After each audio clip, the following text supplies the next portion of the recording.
Hello my lovelies, it's your girl Rhea and welcome back to my channel.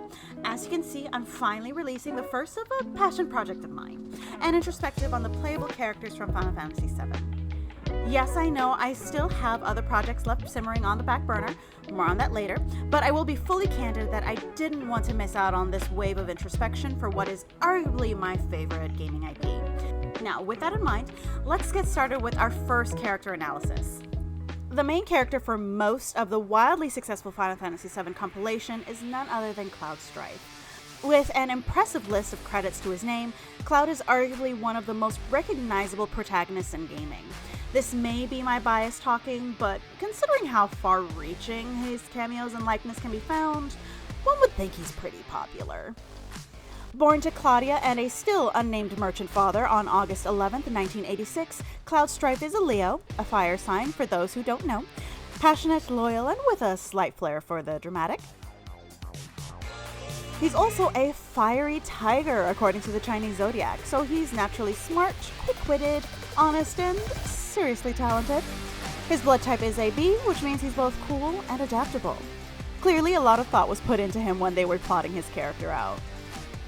At first glance, he comes across as a cold, emo edgelord who cares about nothing else but his next paycheck and Sephiroth. Stoic and strong, he presents himself as a badass to the world, someone who people would respect. As stated in Traces of Two Paths, Claudia, his mother, was a bit of a forward thinker. She bucked against the traditional values and what it meant to be a woman in the village Nibelheim. Then she met her husband, who was like the wind. They married and soon after had Cloud between them. Unfortunately, Cloud's father would later go missing en route to Mount Nibel. They believe he was beset by monsters since all that remained were his belongings, but small conspiracy theory. I don't think monsters in the traditional sense were what got to him. As we all know, human experiments were being conducted in the reactor by our very own sadistic Dr. Frankenstein wannabe Hojo. I think Daddy Dearest is one of the monsters in the pods, or maybe even the materia monster guarding the place. So chances are that Cloud may have participated in the final death of his own dad. But yeah, this is just a conspiracy theory I have. This is not canon.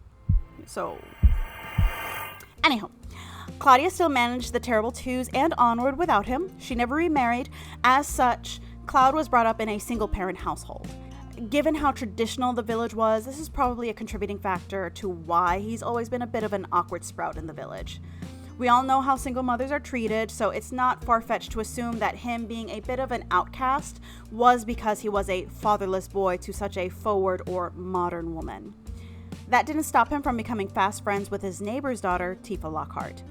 As stated on page 15 of Tifa's portion in Traces of Two Paths, written by Kojima Kazushige, the main story and scenario writer for most of the canon compilation, Tifa recalled that when she and Cloud were very young, they used to spend all day playing together.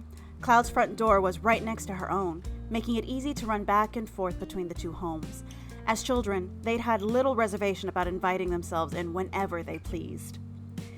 This closeness would last until Cloud was about 9 years old. Also on page 15 of Traces of Two Paths, at some point, she and Cloud had grown distant. For a time, she wondered if perhaps it was due to some kind of falling out between Cloud and the other boys of the village. The obvious suspect was the accident on Mount Nibel short after the death of Tifa's mother. It can be argued that the death of Tifa's mother was one of the larger inciting incidents leading to Cloud to become the person he is at the start of Final Fantasy VII's compilation. As it goes, around the time Tifa was 8, Thea Lockhart succumbed to illness and passed away. According to the practiced faith and beliefs of Nibelheim, which borrows heavily from Nordic beliefs, when someone dies, they go to the realm of the dead at the peak of Mount Nibel. In her grief and missing her mother terribly, Tifa slips away from her home and tries to climb the mountain so that she can be reunited with her mother. Behind her, the other boys of the village followed after her. One by one, the boys gave in to fear and leave Tifa to climb the mountain alone, all except for Cloud. Unfortunately, Tifa is almost reunited with her mother when the bridge breaks, sending both Cloud and Tifa plummeting into the ravine below. Tifa was in a coma, and the other boys, wanting to save their own skins, all blamed Cloud for egging her on. This version of events was later repeated when Cloud and Tifa have a heart-to-heart in Gongaga.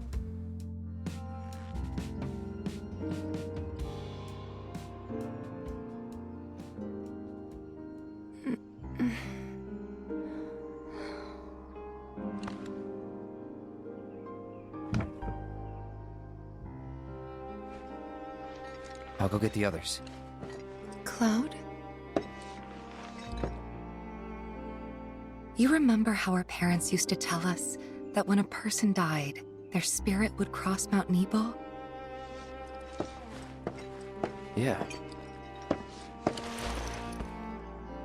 We all knew it was a story to scare us out of climbing the mountain. You believed it, though. I didn't. At least, I had my suspicions. But I buried them. I wanted it to be true so badly. I didn't want to think my mom was just gone. Plus, Emilio and the others said they'd help me find her, so up the mountain we went. Some help they were. Running off and leaving you out there? Not that I knew about any of that. You don't remember? I hit my head pretty hard when I fell off that cliff. Think it messed with my memory. Everything from around that time's a blur. I only knew what the others told me.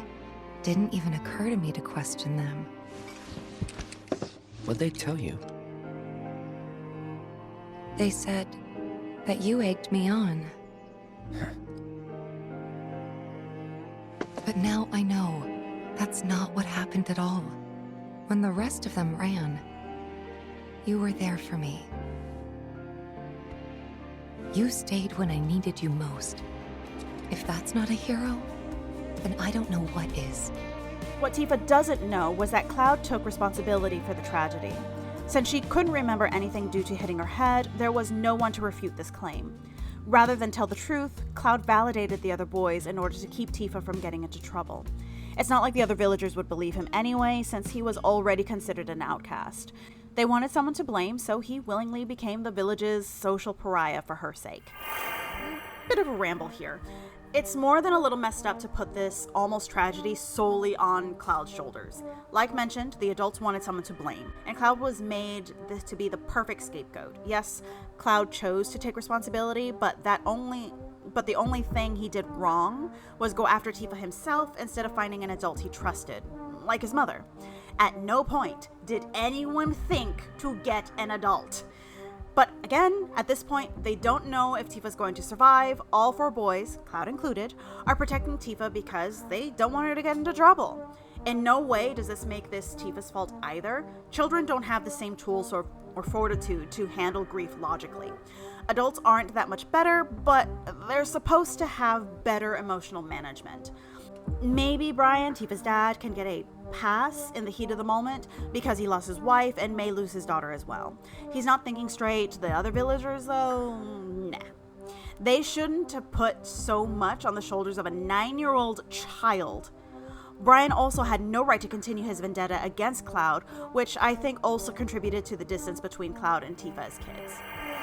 Anywho, it was because of this incident that Cloud further isolates himself, often playing by himself along the outskirts of the village and at the foot of the mountain range. During the original Final Fantasy VII, there is a mistranslation used to say that Tifa and the rest of the 4 fiends, as they were called, didn't allow Cloud to play with them. While I do believe that the other 3 boys and Brian tried to squeeze Cloud out like a zit, Traces of Two Paths also clarifies early on page 6. The rest of us used to invite Cloud along for our adventures, but he always refused. That is, if you could get a response out of him in the first place. Most of the time, he straight up ignored us. The way he acted got him into a lot of fights, until eventually the other boys were always referring to him as the weirdo or that menace to society. Tifa at the very least tried to include him since she's still fond of him, even with the other villagers telling her that he's responsible for her fall.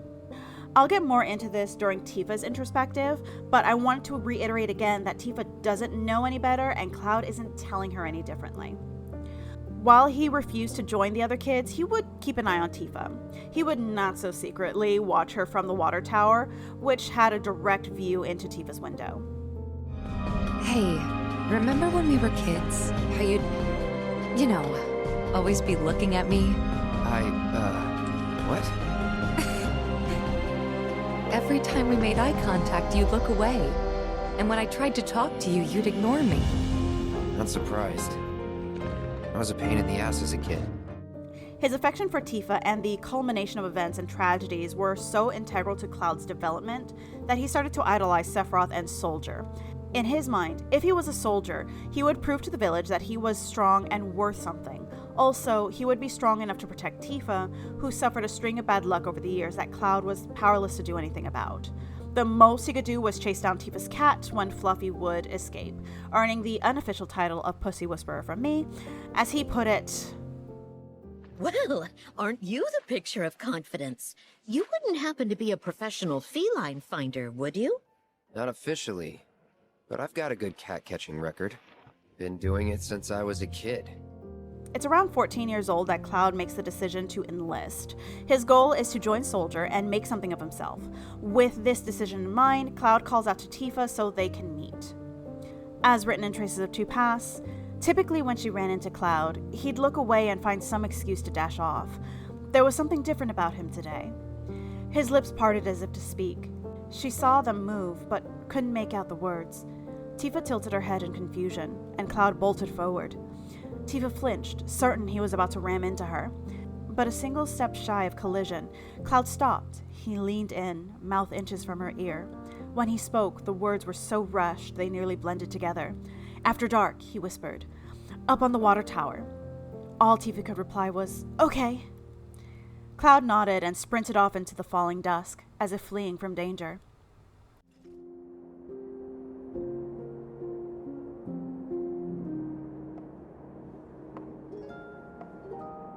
Heya.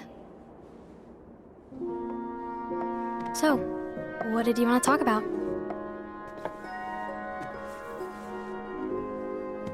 When spring comes, I'm leaving town. I'm going to Midgar. Should have figured. All the guys are leaving. But I'm not like them. I'm not going just to look for work. I'm going to be a soldier. The best of the best. Like Sephiroth. The Great War hero, huh? Isn't it pretty hard to become a soldier? Yeah. So I won't be back for a long time. Guess not. Think you'll be in the papers? I'll try.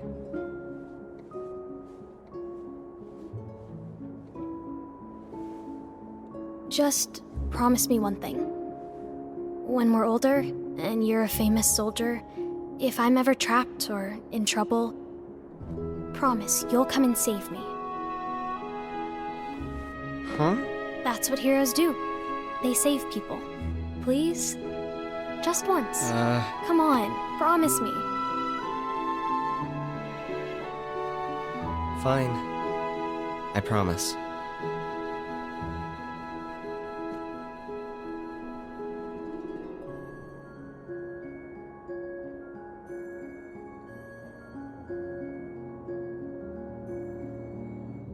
It's not long after that, he leaves in the dead of night for Midgar to enlist with only his mother to see him off.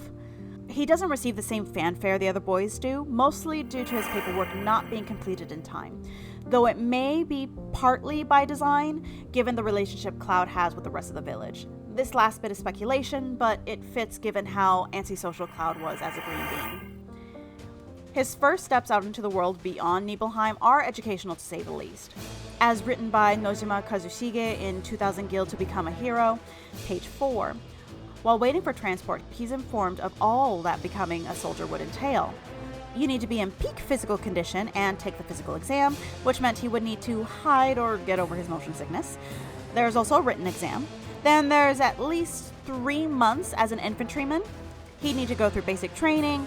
If it's anything like real militaries, which it probably is, that would include things like basic combat training, physical training with calisthenics and running, standard weapons training, which would usually include firearms. Yes, Cloud, Zack, Engil, Genesis, and even Sephiroth would know how to use the pew-pews. They just clearly prefer swords for closer combat. That, or ShinRa decided that Soldier would just be cooler as swordsmen, since the enhancements make them impervious to bullets.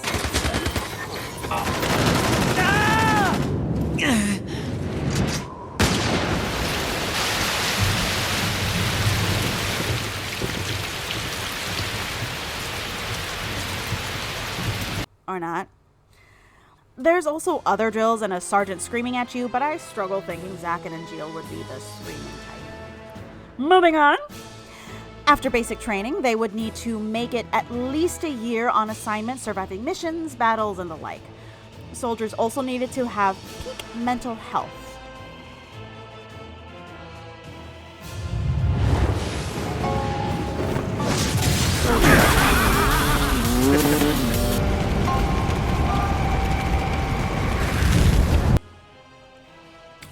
Methinks this is a bit of a lie, though. Still, this is all just to get through the door. Once considered, this list continues to include human modification surgery, which further proves that the mental health thing was an option. Not mandatory. Like, who in their right mind would hear human modification surgery and think that was a good idea? This is why ShinRa targets kids, because they were too stupid to think it through. Not only did they already go through hell that was the military, but then they sign up to have an alien organism implanted into their body. And that's after tests are performed to make sure someone is even compatible. But, as stated on page 8 of 2000 Guild to Become a Hero, this was something he wanted to do of his own free will. He would do whatever it took to become a soldier. If there was a path, he would try to walk down it. If there was a door, he would try to open it. Because didn't he promise Tifa? Of his own free will, he had decided to become an exceptional man, to become a soldier, a hero, and a special existence to Tifa. Even if it meant giving 2,000 gil to someone he didn't really know, for a chance to skip the queue. By page 9 of the novella, Cloud was able to make it as an infantryman of his own accord. Still, it's in this time that he learns that there aren't any shortcuts when chasing a dream. The scam 2000 gil was a hard lesson for a 14-year-old to learn. Still, he's ambitious and he doesn't plan on giving up. He will be an exceptional man. Sigi and Stilettos Gamers and I read the first 8 pages of 2000 gil to become a hero. I'll link the stream in the pinned comment below. So most of Cloud's childhood is revealed in Traces of Two Paths through Tifa's eyes. The novel has been identified as the backbone of the compilation in light of what we learn later. Tifa's perspective gives us glimpses into what motivates Cloud as a character before he leaves Nibelheim. She might not know how much Cloud values her, but we, the audience, can utilize both this work and 2000 Guild to Become a Hero to surmise that Cloud was down bad for the girl next door. He may say otherwise, that he's not like other guys, and that he was somehow better than the other boys, creating this faux superiority complex. He couldn't accept that he was, indeed, like the other boys. He just wanted Tifa to notice him. Like Cloud, the boys, Emilio, Lester, and Tyler, all dreamed of joining Shinra's ranks to make names for themselves, to become worthy enough to win Tifa's hand in marriage. How dare you? All of you, standing around deciding my future? I am not a prize to be won. The competition for her affection leads to his antisocial behavior. While it's still vague on who starts what fights, the feelings were probably mutual, and Cloud learned early on that he was the perfect target for teasing by the other boys who, like us, could see that Tifa liked Cloud the most. Like Tifa, we don't actually know concretely the full extent of the bullying that went on with the boys. What we do know is that all 4 of them were keen on keeping Tifa ignorant. His relationship with these 3 of the 4 fiends has created his prickly exterior and the reject them before they reject you kind of mentality that we see from the start of the compilation. There's an expectation, or rather suspicion, that the others are out to get him, because to an extent they were. We can infer that these boys were nice-ish to Cloud when Tifa was watching, inviting him to join them in games and picnics around the village at first, only to turn on him the moment Tifa's attention was elsewhere. As time progressed, they didn't even do that much and took to mocking him openly. I wouldn't go so far as to say that he was paranoid by this point, but we can understand where this personality flaw seen in Final Fantasy VII Rebirth comes from, which later becomes a weak point for Sephiroth to infiltrate and exploit. Cloud and the villagers, sans Tifa and his mother Claudia, believe that he, at 9 years old, somehow failed Tifa when she fell the first time from the bridge. Because somehow, Cloud had gravity-controlling powers, and that the 8-year-old Tifa was a sim without her own agency.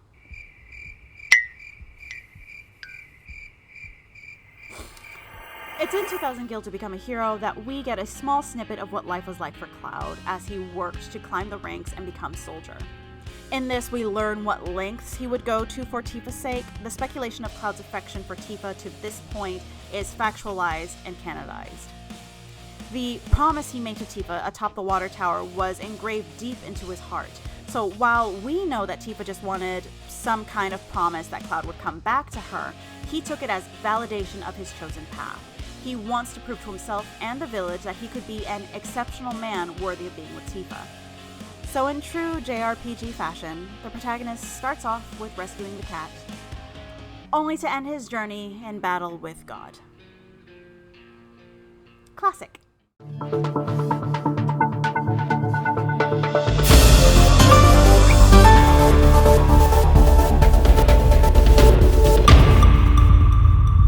Before we continue, let's take a break and hear a word from our sponsor.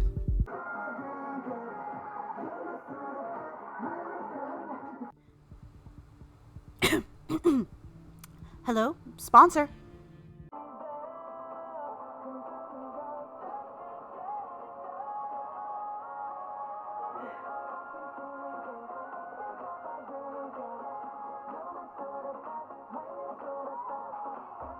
All right, that's me.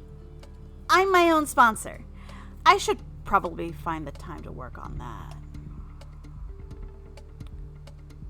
Well, if I cut back on sleep, I could probably find more time to earn sponsorship.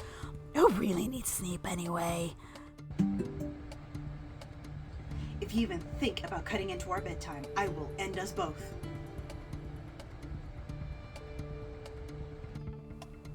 Noted. Maybe I'll cut into my exercise time. Like, Fluffy is still in, right? Anywho, I am a busy woman trying to get my ass back to Japan. I will work on maintaining a more consistent schedule, but this series will probably be a once a month kind of thing to start while I work on my time management.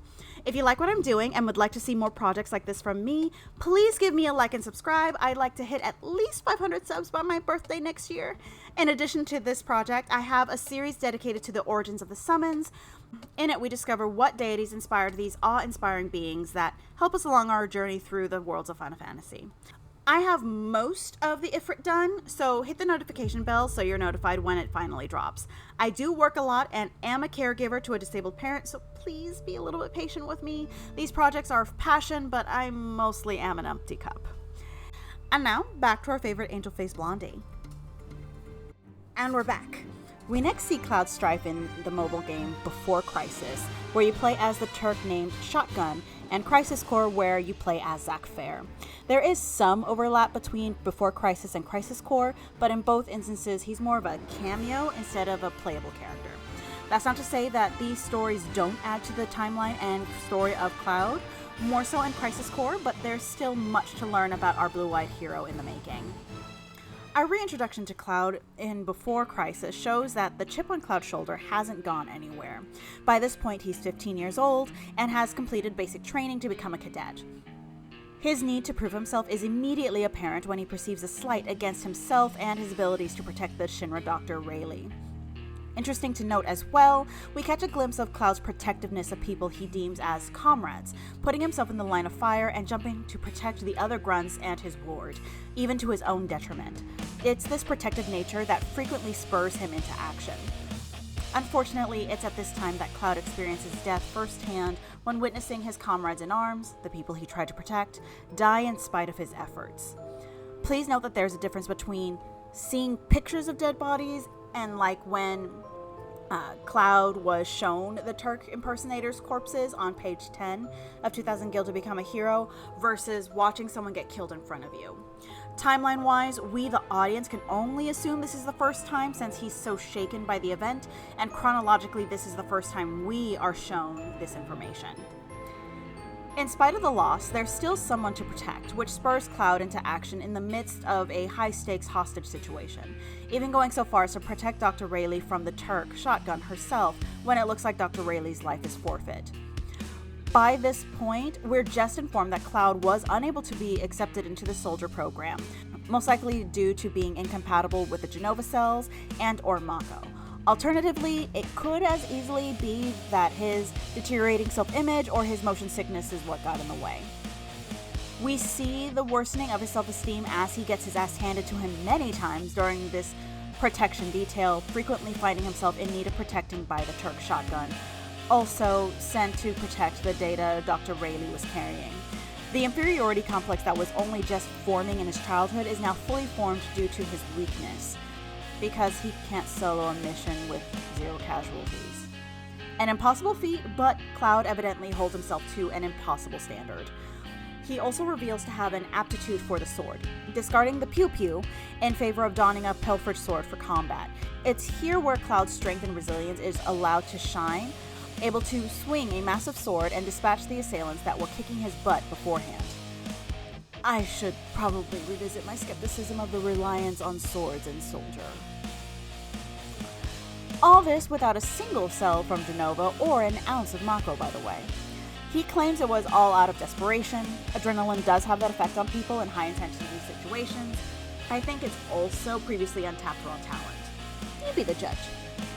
It is estimated that a few months later, Cloud is introduced to Zack on another mission to Nibelheim. The two become fast friends with each other in spite of how suspicious Cloud usually is of others, bonding over being fellow country boys. How about you? Me? Gongaga. Hey, what's so funny about that? You know Gongaga? No, but it's such a backwater name. Ditto Nibelheim. Like you've been there. I haven't, but there's a reactor there, right? A Mako reactor outside Midgar usually means... Nothing else out there.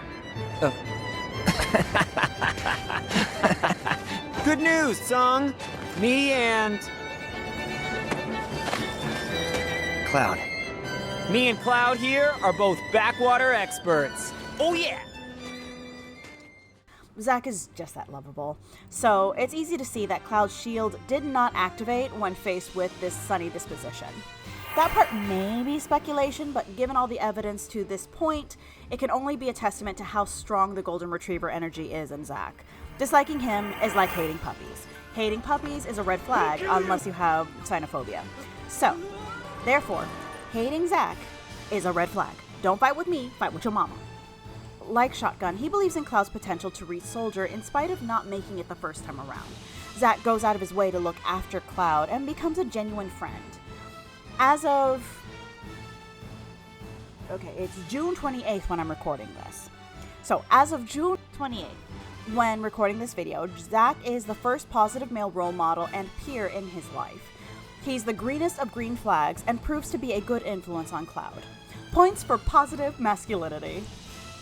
Still a low-level grunt, Cloud does take this opportunity to learn from Zack and tries to probe for information that would help him join Soldier, proving pretty quickly that Cloud hasn't given up on his dream.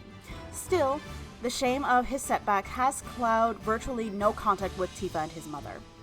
We see this confirmed when Cloud is sent back to Nibelheim with Zack and ShinRa to investigate the faulty reactor. Now 16 years old, Cloud hides beneath his helmet so no one can tell that he'd come home unsuccessful. Here's where things can get a little bit confusing. So, timeline-wise, it gets a little fuzzy due to the release dates, availability of the source material, and different teams working on the projects. First released on the FOMA mobile service on September 24, 2004, and again in January 7th. It predates Crisis, before Crisis predates Crisis Core, and the re-release was timed a few months before Crisis Core was first released in Japan, September of 2007. The two titles are supposed to be companion pieces that fill in the gaps between Cloud enlisting and the events leading to the Nibelheim Tragedy. More importantly, as of this recording, Before Crisis is still considered canon, though there's no reference to it in Crisis Core, such as how Shotgun is the one to have Tifa hired as the soldier's guide through Mount Nibel. So there are some conflicting events as shown in Crisis Core and Before Crisis. Given the weight of each title, I would suggest deferring to Crisis Core for canonicity, since it's the more widely played game. As of 2018, it's not possible to play Before Crisis, nor was it released in the West. That being said, given the points of view for both games, the conversation between Cloud and Shotgun could have happened off-screen since Crisis Core focuses on Zack's perspective, while Before Crisis is from Shotgun's perspective. Cloud's perspective, by this point of the recompilation, has been Genova'd into something else. So we may have Shotgun's influence on Cloud reworked and recanonized in Part 3 when we get real Cloud memories. We do get to see Cloud actively telling Shotgun not to inform Tifa that he's back home, his shame evident since he's not a soldier. It's in Before Crisis that we also learn that the Turks undersung tried to save Zack and Cloud after their escape, but ultimately failed in retrieving either Zack, who was deceased, or Cloud, who was catatonic and therefore a puppet under Genova's thrall. More on this when we go over Zack's character arc on his episode. So now we move on to the Nibelheim Tragedy.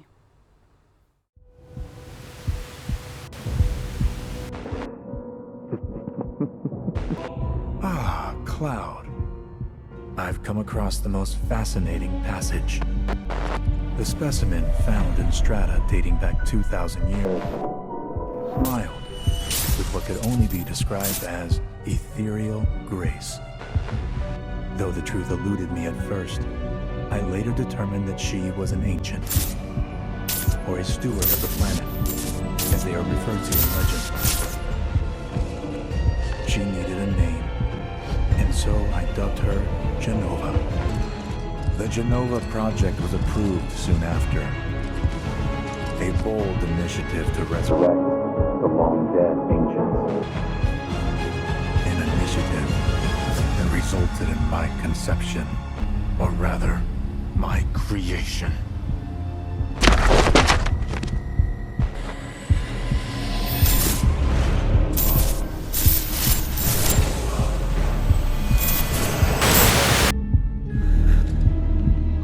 I should go. Mother is waiting. Hey, hold on!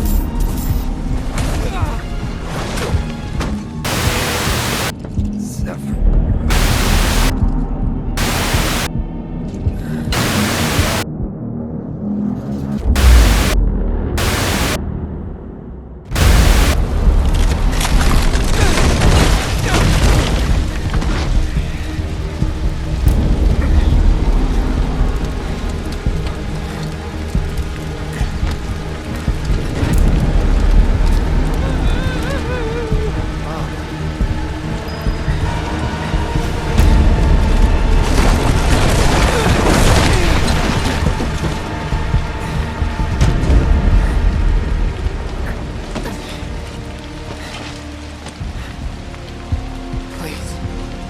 Please be okay.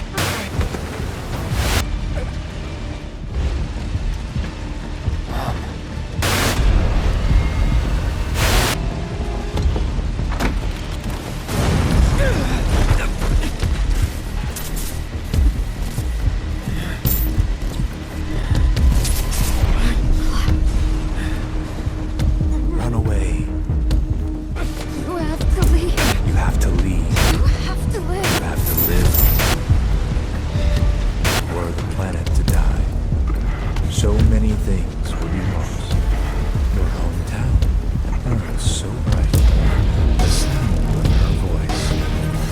Bleeding, despairing. The shape of flesh. You to cold steel. Hey, you there! You're gonna be okay! Don't worry, I got you. Come on, let's get you up.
Alright folks, it's here that we wrap up part 1 of Cloud's origin story.